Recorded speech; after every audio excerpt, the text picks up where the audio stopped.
This is Joshua 13:1 to 14:15.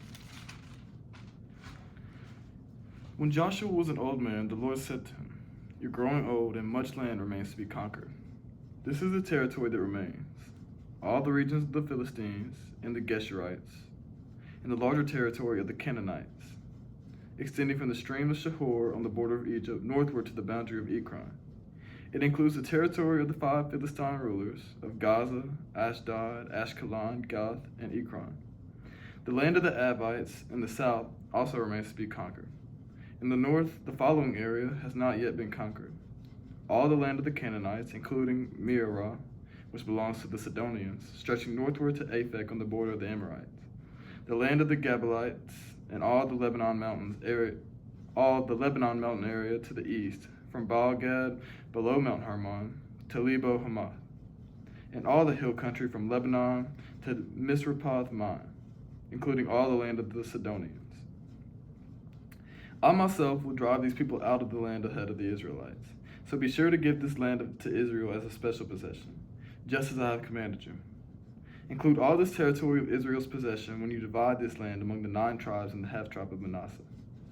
Half the tribe of Manasseh and the tribes of Reuben and Gad had already received their grants of land on the east side of the Jordan, for Moses, the servant of the Lord, had previously assigned them to this land. Their territory extended from Aroer on the edge of the Arnon Gorge, including the town in the middle of the gorge, to the plain beyond Medeba, as far as the Dibon. It also included all the towns of King Sihon of the Amorites, who had reigned in Heshbon, and extended as far as the borders of Ammon.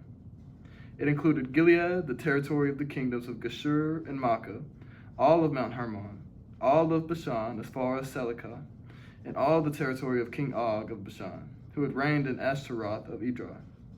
King Og was the last of the Rephites, for Moses had attacked them and driven them out.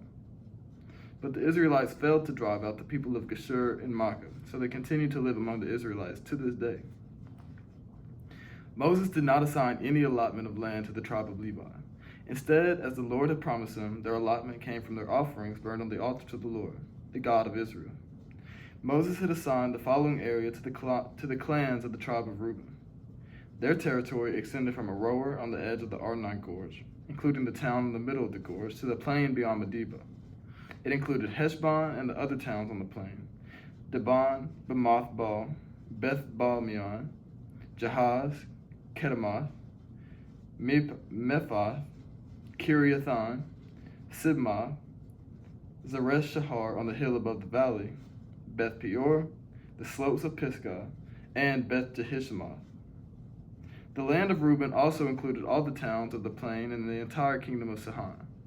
Sihon was an Amorite king who had reigned in Heshbon and was killed by Moses along with the leaders of Midian: Evi, Rakem, Zur, Hur, and Reba.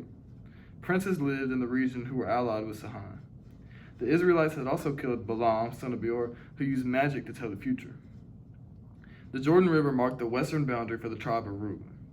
The towns and their surrounding villages in this area were given as a homeland to the clans of the tribe of Reuben. Moses had assigned the following area to the clans of the tribe of Gad. Their territory included Jazer, all the towns of Gilead, and half of the land of Ammon, as far as the town of Aroer just west of Rabbah. It extended from Heshbon to Ramoth-Mizpah and Betonim, and from Mahanaim to the territory of Lodabar. In the valley were Beth-Horon, Beth-Nimrah, Succoth, Zaphon, and the rest of the kingdom of King Sihon of Heshbon. The western boundary ran along the Jordan River, extended as far north as the tip of the Sea of Galilee, and then turned eastward. The towns and their surrounding villages in this area were given as a homeland to the clans of the tribe of Gad. Moses had assigned the following area to the clans of the half-tribe of Manasseh. Their territory extended from Mahanaim, including all of Bashan, all the former kingdom of King On, and the 60 towns of Jair and Bashan. It also included half of Gilead and King Og's royal cities of Ashtaroth and Edrei. All this was given to the clans of the descendants of Machir, who were Manasseh's sons. These are the allotments Moses had made while he was on the plains of Moab, across the Jordan River, east of Jericho. But Moses gave no allotment to the land to the tribe of Levi, for the Lord, the God of Israel, had promised that he himself would be their allotment. The remaining tribes of Israel received land in Canaan as allotted by Eleazar the priest, Joshua son of Nun, and the tribal leaders. These 9.5 tribes received their grants of land by means of sacred lots, in accordance with the Lord's commands through Moses. Moses had already given a grant of land to the 2.5 tribes on the east side of the Jordan River, but he had given the Levites no such allotment. The descendants of Joseph had become 2 separate tribes, Manasseh and Ephraim. And the Levites were given no land at all, only towns to live in with surrounding pasture lands for their livestock and all their possessions. So the land was distributed in strict accordance with the Lord's command to Moses. A delegation from the tribe of Judah, led by Caleb, son of Jephunneh, the Kenizzite, came to Joshua at Gilgal. Caleb said to Joshua, "Remember what the Lord said to Moses, the man of God, about you and me when we were at Kadesh Barnea. I was 40 years old when Moses, the servant of the Lord, sent me from Kadesh Barnea to explore the land of Canaan. I returned and gave an honest report, but my brothers who went with me frightened the people from entering the promised land. For my part, I wholeheartedly followed the Lord my God. So that day Moses solemnly promised me, the land of Canaan on which you were just walking will be your grant of land and that of your descendants forever, because you wholeheartedly followed the Lord my God. Now, as you can see, the Lord has kept me alive and well as he promised for all these 45 years since Moses made this promise, even while Israel wandered in the wilderness. Today I'm 85 years old. I am as strong now as I was when Moses sent me on that journey, and I can still travel and fight as well as I could then. So give me the hill country that the Lord promised me. You will remember that as scouts we found the descendants of Anak living there in great walled towns. But if the Lord is with me, I will drive them out of the land, just as the Lord said." So Joshua blessed Caleb, son of Jephunneh, and gave Hebron to him as his portion of land. Hebron still belongs to the descendants of Caleb, son of Jephunneh, and the Kenizzite, because he wholeheartedly followed the Lord, the God of Israel. Previously, Hebron had been called Kiriath Arba. It had been named after Arba, a great hero of the descendants of Anak, and the land had rest from war. So despite Joshua's advanced age, God placed additional challenges before him. Retirement from doing God's will is not an option. We are called to follow God's will throughout our lives until God's time for us to stop fighting the good fight and rest finally arrives. Moving from south to north on the east side of the Jordan River, representative cities of the inheritances promised by Moses to Reuben, Gad, and the half-tribe of Manasseh are listed. In the midst of this list, however, a lack of faithfulness is indicated.